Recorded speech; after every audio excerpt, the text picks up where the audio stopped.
Bienvenue dans Mystère d'ici, la série secrète de 20 minutes. Guide, historienne, conteur vous narre des histoires extraordinaires et des légendes de nos régions. Pour ce nouvel épisode de cette 3e saison, partons dans le département des Vosges, près de Domrémy-la-Pucelle, le village de Jeanne d'Arc. Un cheval fantôme parcourrait ce territoire. Un récit de Roger Mauduit, folkloriste et auteur.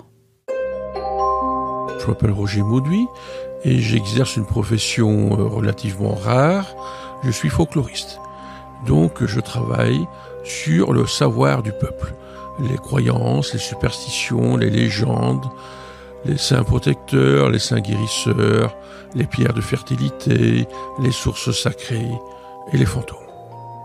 Dans la région de Domrémy-la-Pucelle, le village natal de Jeanne d'Arc, en des lieux que Jeanne d'Arc a fréquentés enfant et adolescente, par exemple le bois Chenu, qui est derrière la basilique qui a été construite au XIXe siècle, ou sur les chemins qui mènent à Notre-Dame de Bermond, qui est une chapelle que Jeanne d'Arc fréquentait donc dans sa jeunesse, on entend un cheval qui est lancé au galop.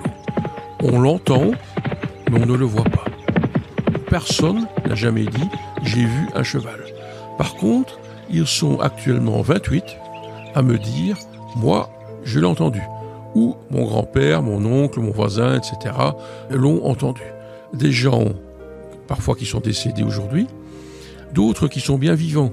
Par exemple, un historien bien connu en Lorraine, Jean-Marie Cuny, qui est un historien réputé, écrivain, éditeur également, et qui se trouve être aussi un cavalier. Eh bien, lui, il était dans un petit sentier avec son gamin en 1980, en train de repérer un chemin de pèlerinage, quand il a entendu un cheval lancé au galop qui venait vers lui. Il a entendu aussi que le cavalier ne mettait pas son cheval au trot. Il a eu peur d'une collision, d'un accident, et donc il a attrapé son gamin par le col. Ils ont roulé tous les deux dans le fossé. Et ils ont entendu le cheval approcher, et puis ils l'ont entendu disparaître, mais ils n'ont rien vu.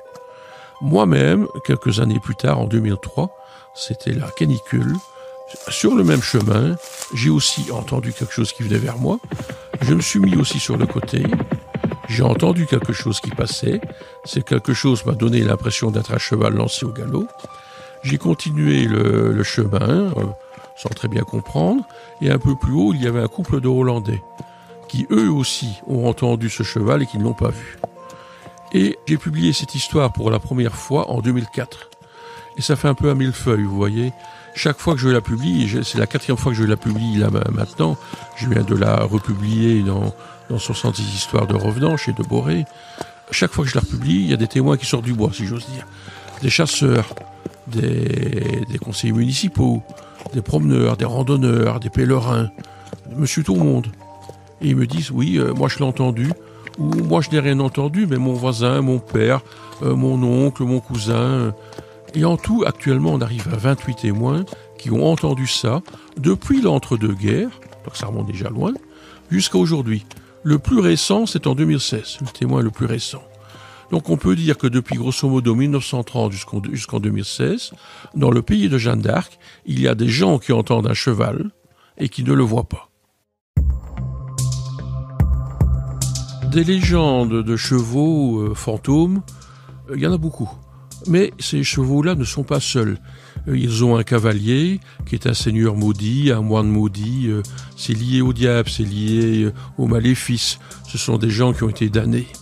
Donc ils sont deux. Le cheval n'est pas tout seul. Mais des légendes où le cheval est tout seul, il n'y en a presque pas. On les compte sur les doigts d'une main. Et il est paradoxal de voir que dans le pays de Jeanne d'Arc, c'est pas un témoin qui vous dit quelque chose, c'est pratiquement une trentaine. Sans compter ceux qui n'osent pas en parler de peur du ridicule, peur je vais passer pour un idiot, ou on va croire que je bois, on va croire que je raconte des calembres d'aine. Je suis persuadé qu'on pourrait arriver facilement à 100 témoins dans ce pays si on enquêtait sérieusement et que les gens soient sincères. C'est la particularité de cette histoire, c'est que ce cheval fantôme, il est tout seul, on l'entend, on ne le voit pas, et on ne l'entend qu'en un seul endroit, le pays de Jeanne d'Arc. Ailleurs, il n'y a pas de cheval fantôme qu'on entend et qu'on ne voit pas. Ça n'existe pas.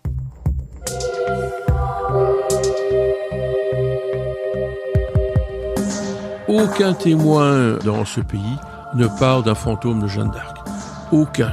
Jeanne d'Arc, pour le commun, le populaire de ce petit pays vosgien, a été brûlée à Rouen. On retient que son cœur aurait été sauvegardé des flammes, ce qui prouverait sa sainteté.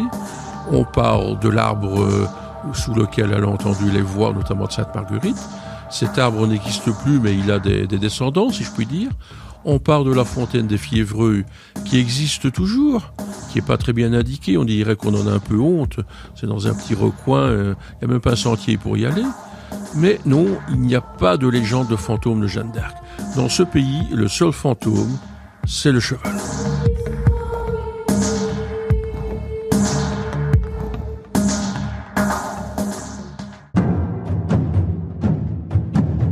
L'histoire du cheval fantôme près de Domrémy-la-Pucelle, récit Roger Mauduit, réalisation Anne-Laetitia Béraud. Rendez-vous très bientôt pour une nouvelle histoire. Mystère d'ici, c'est une série du podcast L'été dans vos oreilles. Vous pouvez vous y abonner gratuitement sur votre plateforme préférée d'écoute en ligne et n'hésitez pas à parler de ce podcast autour de vous. À très vite!